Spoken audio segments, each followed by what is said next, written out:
Most people think getting rich would solve everything. But here's what nobody tells you.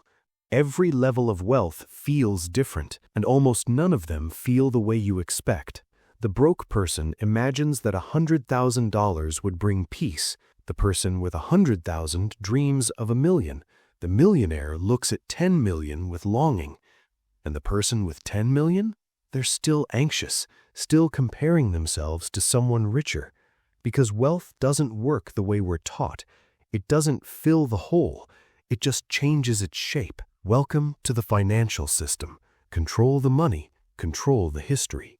And remember, simple is never easy. Let's start where most people live, the zero level. Net worth below zero or barely above it. Paycheck to paycheck. One car repair away from disaster. One medical bill from debt spiral. At this level, money isn't abstract. It's oxygen. Every decision carries weight. Every mistake echoes for months. This isn't poverty in the dramatic sense Hollywood shows.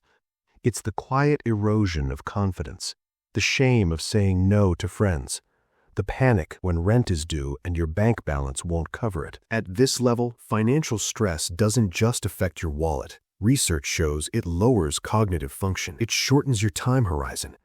You stop thinking about the future because the present is too heavy to carry. And here's the cruel irony.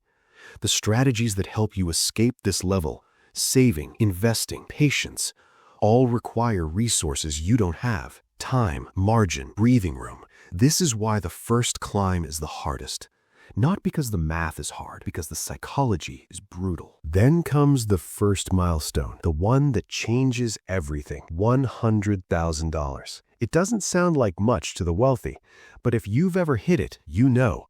There's something almost magical about six figures. Psychologically, this is where the fog lifts. You're no longer fighting for survival. You have a cushion, an emergency fund that actually works. A sense that one bad month won't destroy you. Studies confirm what people who've crossed this line already feel. The biggest jump in financial well-being happens here, from nothing to something. After 100,000, the gains get smaller. But this leap, this one, rewires your brain. Suddenly, you can afford to think longer term, to say no to a bad job offer, to negotiate, to wait. That's not just money, that's power. But here's the trap. At this level, you're still working for money. The money isn't working for you yet. You've earned a foundation, but the building hasn't started, and the system knows it. Lifestyle creep starts whispering. Nicer apartment, better car, vacations you deserve. Because once you have a cushion, spending feels safer, even though it stops you from climbing further. The $1 million mark is where the illusion gets louder. $1 million. It used to mean you were rich. Now, in expensive cities, it barely covers a modest home.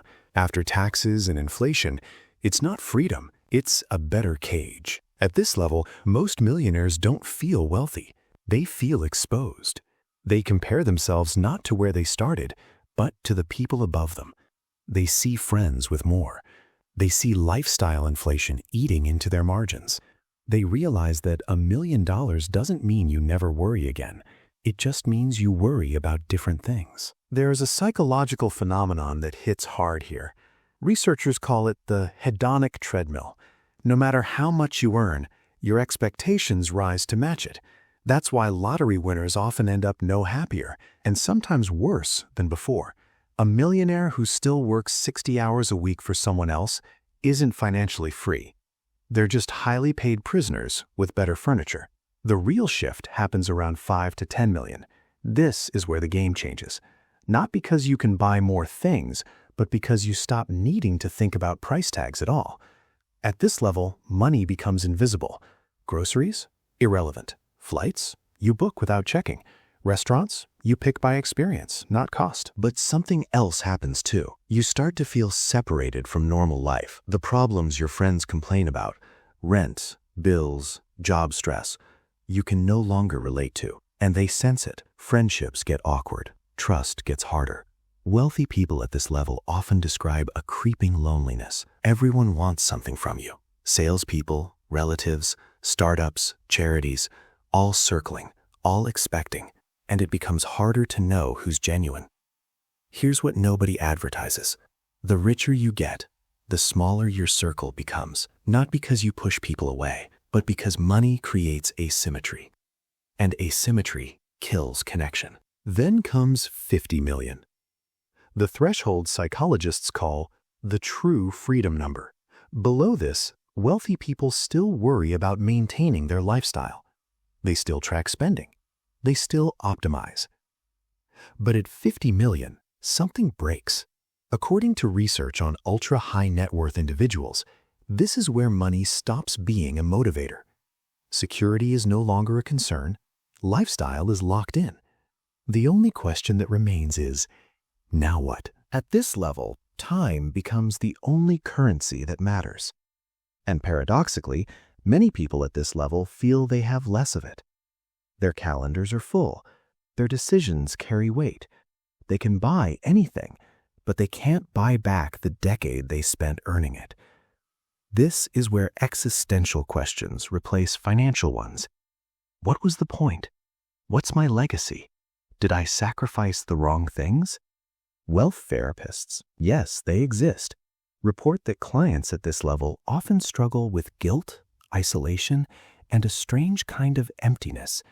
The world told them money would bring happiness. It didn't, and now they feel ungrateful for even saying so. At 100 million, you stop participating in the economy the same way everyone else does. You don't fly commercial. You don't stay in hotels. You own properties. You don't shop. Things are brought to you. The world bends around you in ways the average person can't imagine. But with that power comes paranoia, kidnapping insurance, security details, layers of legal protection. The more you have, the more you have to lose, and the more people are watching. At this level, relationships become transactional. Even family dynamics shift. Inheritance becomes a weapon. Trust becomes rare. And the children of the wealthy often grow up with what researchers call affluenza, a cocktail of guilt, entitlement, and a total disconnection from the world their parents came from. And then there's the billion. At $1 billion, you don't just have wealth, you have influence. Politicians return your calls. Policies can be shaped. Markets can be moved. Your name carries weight in boardrooms you've never entered. But here's the paradox. Billionaires report the same psychological struggles as everyone else. Anxiety, loneliness, fear of loss. The scale is different. The feelings are not. Studies of the ultra-wealthy consistently find that beyond a certain point, somewhere between 5 and 10 million, more money does not equal more happiness. It buys comfort, it buys options, but it cannot buy peace. And yet, many billionaires keep accumulating, not because they need the money, but because they don't know how to stop.